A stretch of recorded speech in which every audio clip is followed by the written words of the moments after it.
How we doing, guys? This is Fatty Arbuckle. It's April 5th, 2020, and we're going to be starting a new mini-series. It's called Exposing Linguistical Wizardry 101. And today's topic is the power of contracts versus agreements. I want to start here because I do plan on getting pretty deep into the series, but I think this is something you guys can all understand. So if we start with this baseline knowledge, you'll be able to catch up later on. And if you guys can't get this, just rewatch it. It's really not too complicated. So before we get started, what's a contract? What's an agreement? Contract, as you guys know, is an agreement that you write down, right? Say you're gonna go get a mortgage. You want to lease on a car.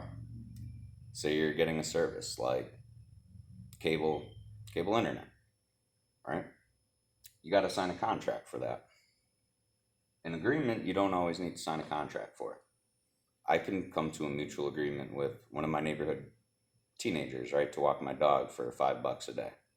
Or you can make an agreement to come weld my car. We don't need to sign anything. That's between us. So there's a little bit of a difference. Although a contract always is an agreement. And that's what I'm going to focus on today. All right, so let's go over the notes. A contract is set in stone. It's seemingly one-sided. There's definitely a third party involved. And it's a trigger word. Over here under agreements, I got flexibility, concretely mutual, rarely third party, and it flows like water. All right, so let's just hop right into contracts. I said it's set in stone. I have that underlined. Stone's very important. Right now, it's 2020. You guys might sign some contracts over the internet. You might do it with like a digital signature, right? But before that, we always use paper. But we didn't always have paper, right? We used to write stuff on animal hides, aka leather. But before that, people were scribing on stone. So if you guys want to go way, way back, think about some biblical stuff, we can think of probably the oldest contract known to mankind. It's called the Ten Commandments, right? And if you understand English, you should know what I'm talking about. Basically, Abraham goes up onto a mountain. He gets a message from God. He says, I want these 10 rules written down. Bring them to your people. So what he did was he scribed it into stone and he presented it to his people. Now, why is that important? If he just came down and told them, people could forget, right? But I wrote down here that there's a third party involved. Once you put it in writing, once it's set in stone, you give somebody something tangible to look at. A third party could look at it and say, hey, you guys agreed to this. And they're going to hold your ass to the fire to make sure that you hold up your end to it. So, small hats, follow the 10 Commandments, all right, please. But even more importantly, the stone part of it is you got to think about what is a stone. It's a rock, right? Which means it's an element of the earth. It's unchanged. It is the essence. It's been here since the beginning of time, since the beginning of the earth realm.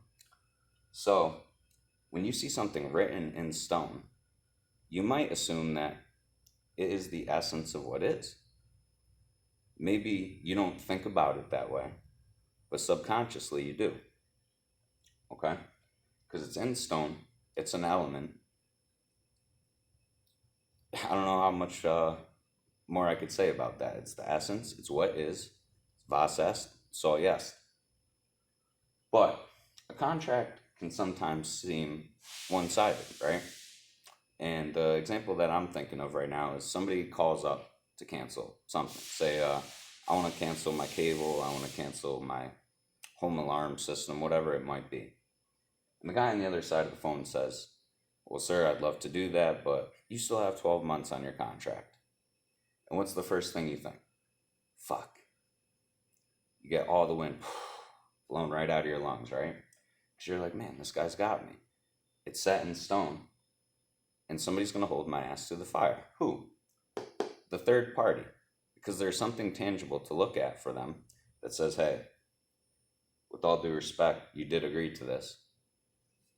Right? And it's a trigger word. It's really as simple as that. And I'm going to tell you guys how there's some trickery involved in a second. Agreements. They're flexible.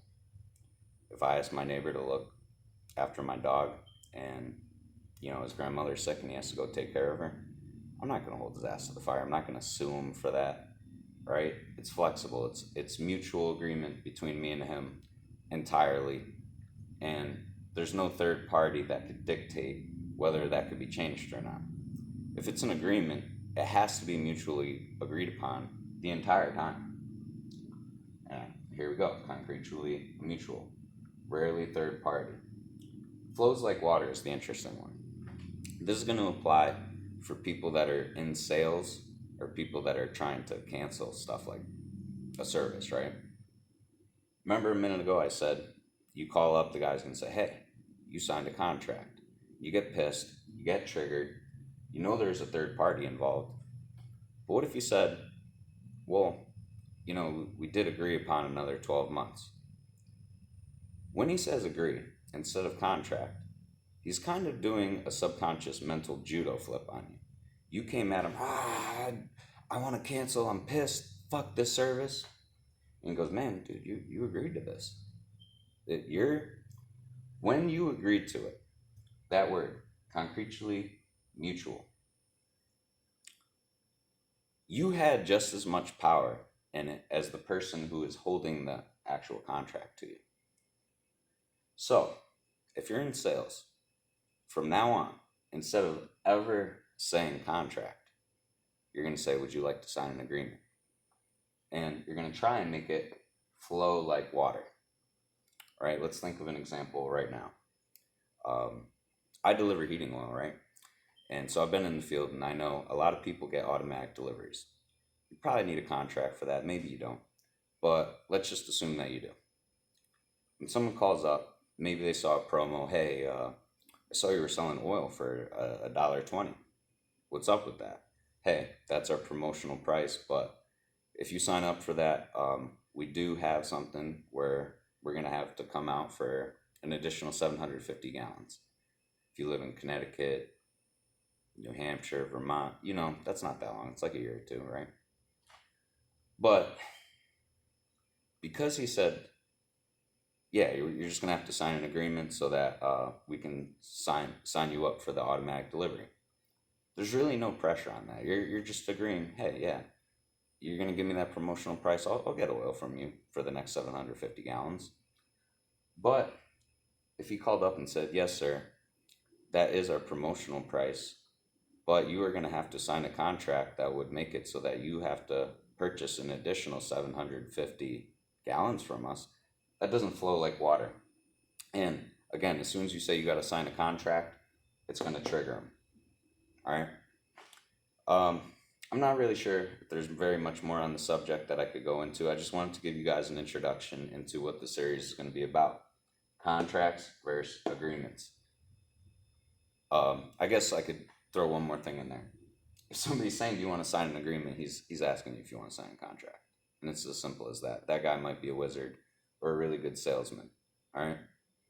That's all I got for you today. Take care.